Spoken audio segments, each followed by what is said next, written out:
Hello student, solid state के lecture number 3 में आज हम बात करेंगे क्रिस्टल सिस्टम के बारे में, पैकिंग एफिशिएंसी के बारे में और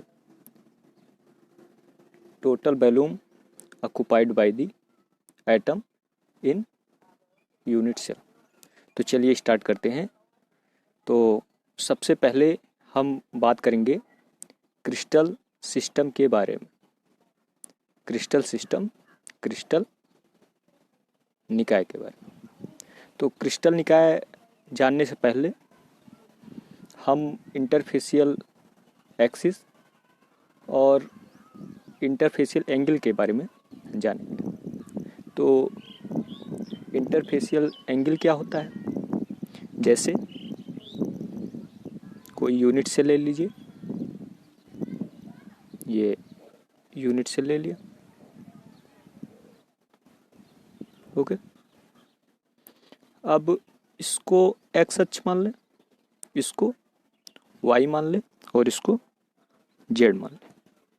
तो जो एक्स वाई के बीच एंगल बनेगा वो अल्फा से डिनोट करेंगे, जो वाई जेड के बीच बनेगा उसको बीटा से, और जो एक्स जेड के बीच बनेगा उसको गामा से डिनोट करेंगे। तो अल्फा, बीटा, गामा, इसको कहते हैं इंटरफेसियल एंगल, फेसियल एंगल्स। इसी तरह ये कंसीडर किया जाए, जैसे इस साइड को x, इस साइड को y और इस साइड को z माना गया है। तो x एक्सिस के अलांग जो साइड होगा उसको डिनोट करेंगे a से, y एक्सिस के अलांग जो होगा उसको डिनोट करेंगे b से, और z एक्सिस के अलांग जो होगा उसको डिनोट करेंगे c से। ठीक है। तो interfacial angle alpha, beta, gamma और इंटर एक्सियल डिस्टेंस में डिफरेंस होगा तो अलग अलग क्रिस्टल निकाय प्राप्त होंगे, अलग अलग क्रिस्टल सिस्टम प्राप्त होंगे। तो उसी के बारे में हम पढ़ेंगे कि अल्फा, बीटा, गामा और ए बी सी में अगर क्या रिलेशन हो तो कौन सा क्रिस्टल निकाय बनेगा। तो चलिए पढ़ते हैं क्रिस्टल सिस्टम के बारे में। क्रिस्टल सिस्टम, तो इसको याद करने के लिए एक ट्रिक है। ट्रिक क्या है? सी टॉम देयर। ठीक, सी टॉम देयर। सी का मतलब है क्यूबिक, टी का मतलब है टेट्रागोनल, ओ का मतलब है आर्थोरोम्बिक, यम का मतलब है मोनोक्लिनिक,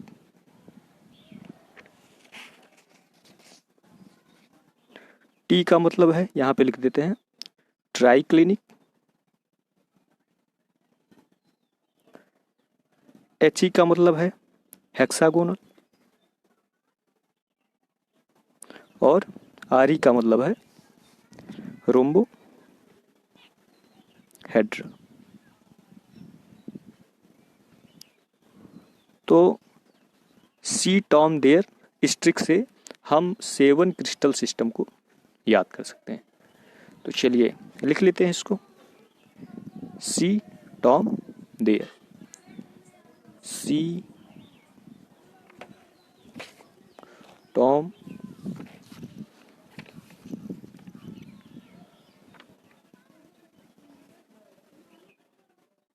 देयर।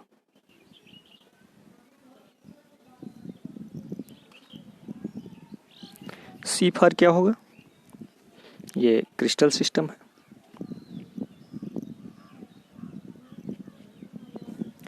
यहाँ पे इंटर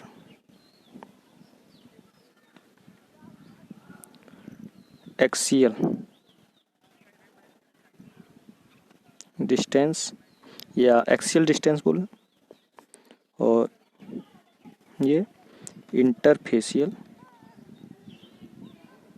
एंगल। ठीक, तो सी का मतलब क्या लिखा है यहाँ पे, सी का मतलब लिखा क्यूबिक, सी का मतलब क्यूबिक। टी का मतलब क्या लिखा, यहाँ पे देखें टेट्रागोनल, टेट्रागोनल। ओ का मतलब क्या है, आर्थो रोम्बिक। यम का मतलब क्या है, मोनो क्लिनिक। टी का मतलब क्या है, ट्राई क्लिनिक। एच का मतलब क्या है, हेक्सागोनल, हेक्सागोनल। और आर का मतलब क्या है, रोम्बोहेड्रल, रोम्बोहेड्रल। तो सी टर्म देयर, इसके द्वारा हम इसको याद कर सकते हैं। तो इसमें इंटरएक्सियल डिस्टेंस क्या होता है, A equal B equal C. दूसरे में A equal B is not equal to C. तीसरे में A is not equal to B is not equal to C. चौथे में A is not equal to B is not equal to C. पांचवें में भी A is not equal to B is not equal to C. और छठवें में A equal to B is not equal to C. और सातवें में A equal B equal C. ठीक है,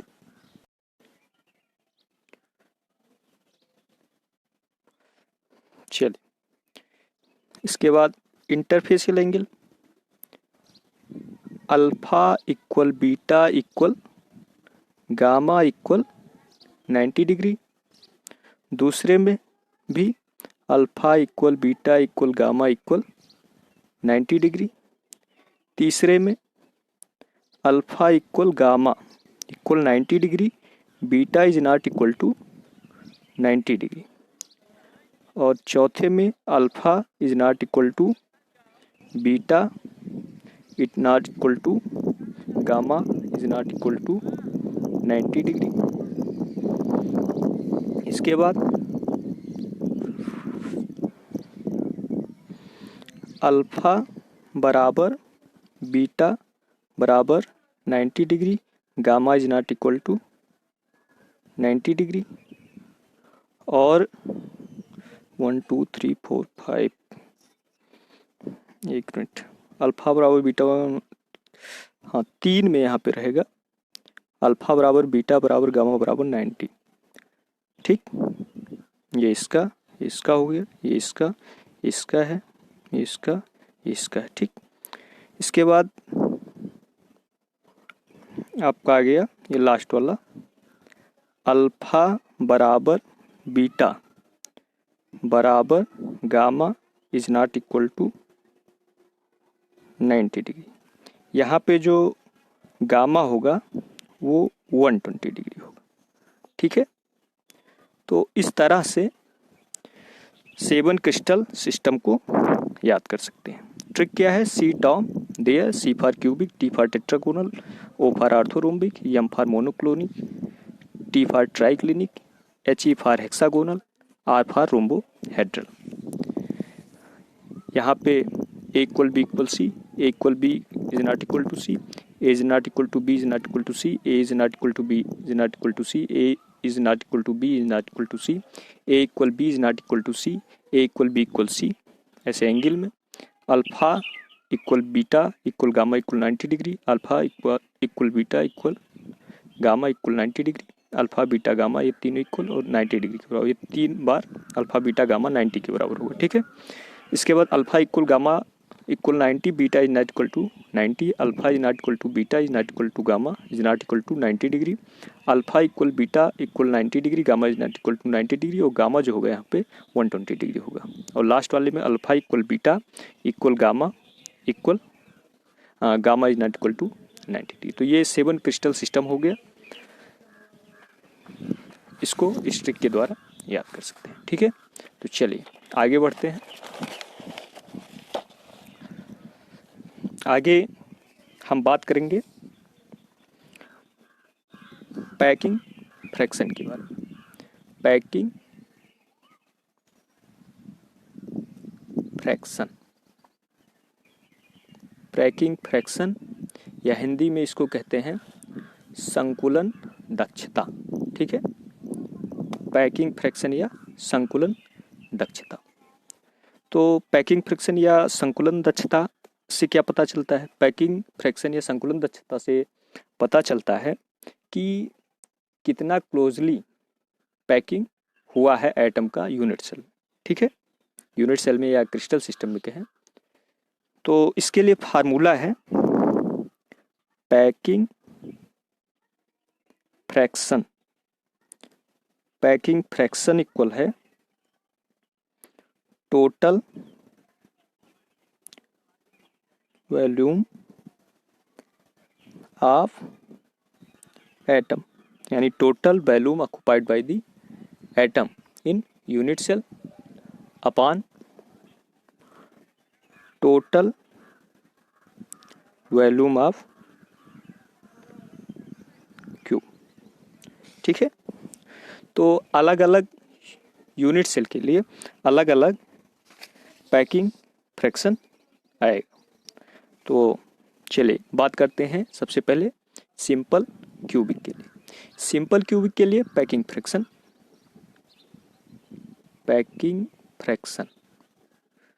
फार्मूला क्या है? Total volume of atom total volume of cube. तो टोटल वॉल्यूम ऑफ एटम कितना होगा?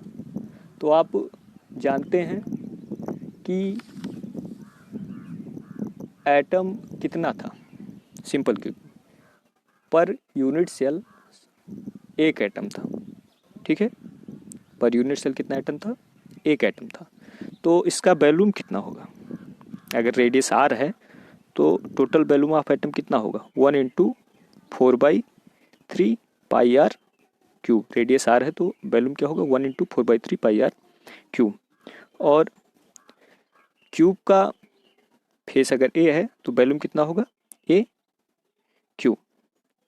अब ए और आर में रिलेशन क्या पढ़ा था सिंपल क्यूबिक के लिए? ए इक्वल टू आर। तो यहाँ से वैल्यू रख देते हैं इसका। तो ऊपर हो गया 4/3 पाई आर क्यूब और नीचे क्या हो गया?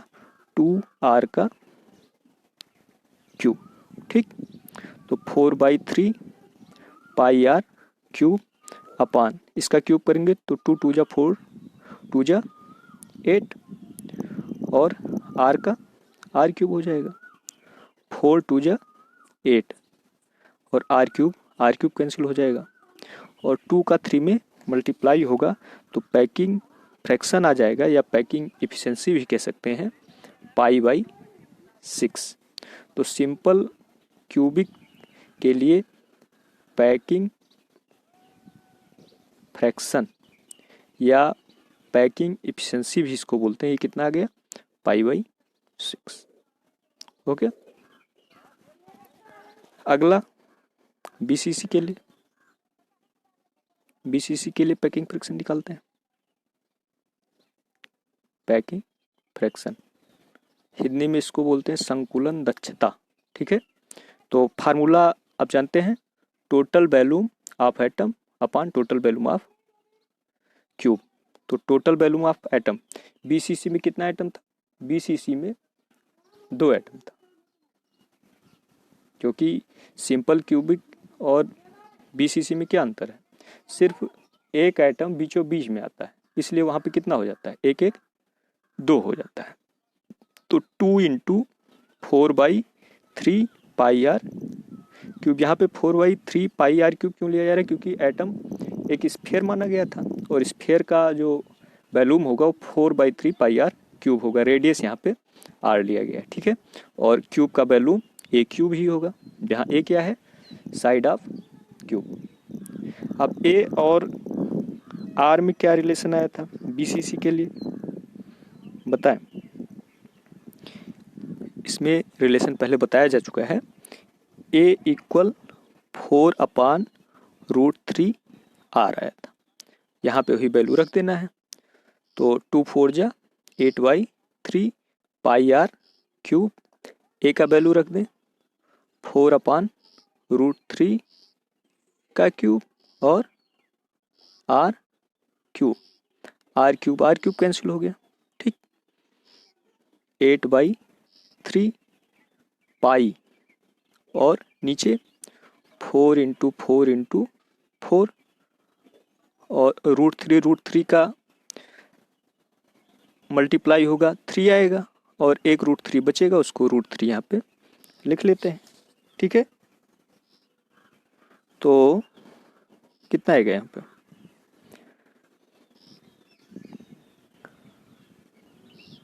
थ्री से 3 कैंसिल, 4 2 जा 8, 2 2 जा 4 और ये √3 चला जाएगा ऊपर, तो ये हो जाएगा √3 पाई बाई 2 4 जा 8। तो इसके लिए पैकिंग फ्रिक्शन कितना है बीसीसी के लिए? पैकिंग फ्रैक्शन ये आ गया आपका √3 पाई बाई 8, ठीक है। तो बीसीसी के लिए पैकिंग फ्रिक्शन कितना? √3 पाई बाई 8। नेक्स्ट कौन सा था? नेक्स्ट है एफसीसी। एफसीसी के लिए पैकिंग फ्रिक्शन निकालते हैं।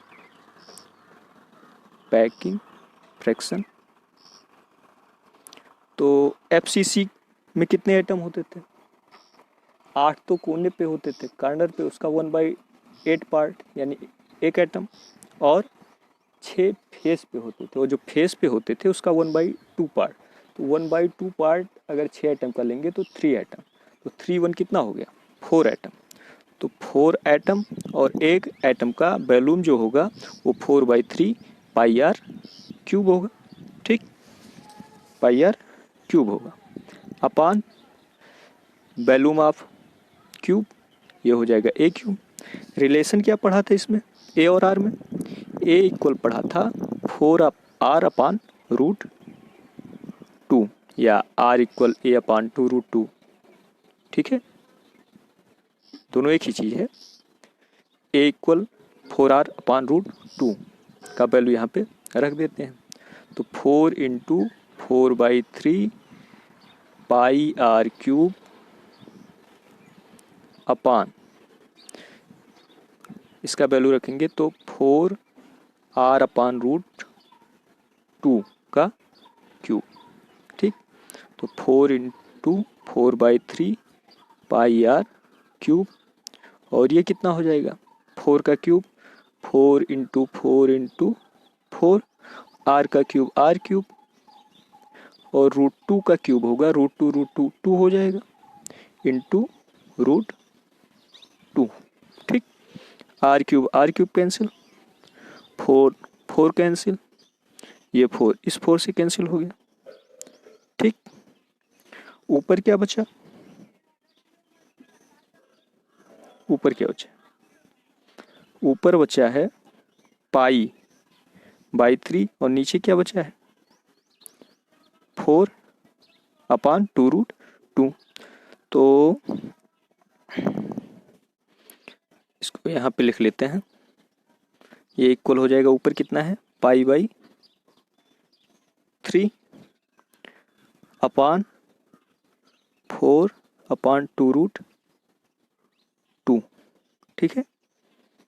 तो √2 तो चला जाएगा ऊपर, और ये हो जाएगा 2 से 2 कैंसिल, तो इसको लिख सकते हैं √2 पाई अपान ये 2 का मल्टीप्लाई इसमें होगा तो 2 3 जा कितना हो जाएगा 6।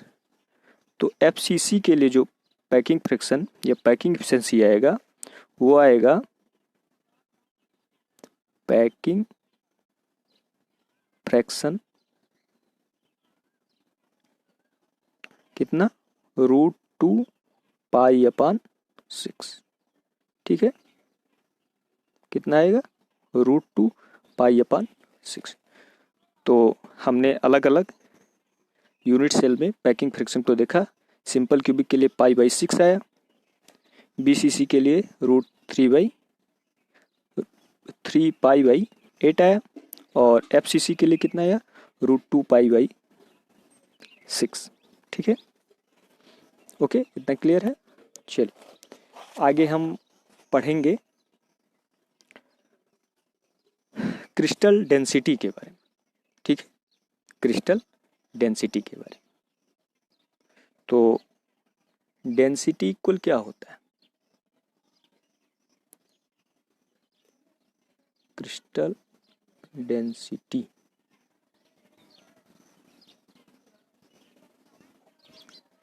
तो अलग अलग एक सेल में पैकिंग अलग अलग तरीके से होती है, पैकिंग एफिशिएंसी अलग अलग तरीके से होती है, तो डेंसिटी भी क्या होगा अलग अलग होगा। तो एक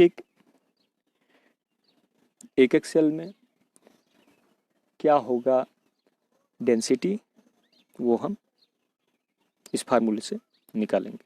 तो चलिए स्टार्ट करते हैं। डेंसिटी इक्वल क्या है? डेंसिटी इक्वल मास अपान वॉल्यूम। ठीक है, ये हमने पढ़ते आ रहे हैं पहले से ही। तो इसमें भी यही फार्मूला लगाएंगे और हम क्रिस्टल की डेंसिटी निकाल सकते हैं। तो क्रिस्टल डेंसिटी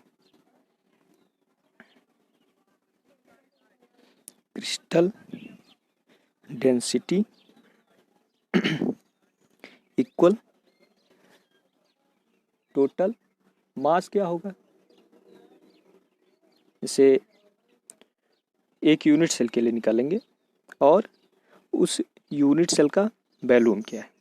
तो इसके लिए जो फार्मूला आता है वो आता है Z × M अपान A³ × NA, जहाँ Z क्या है number of atom in 1 unit cell.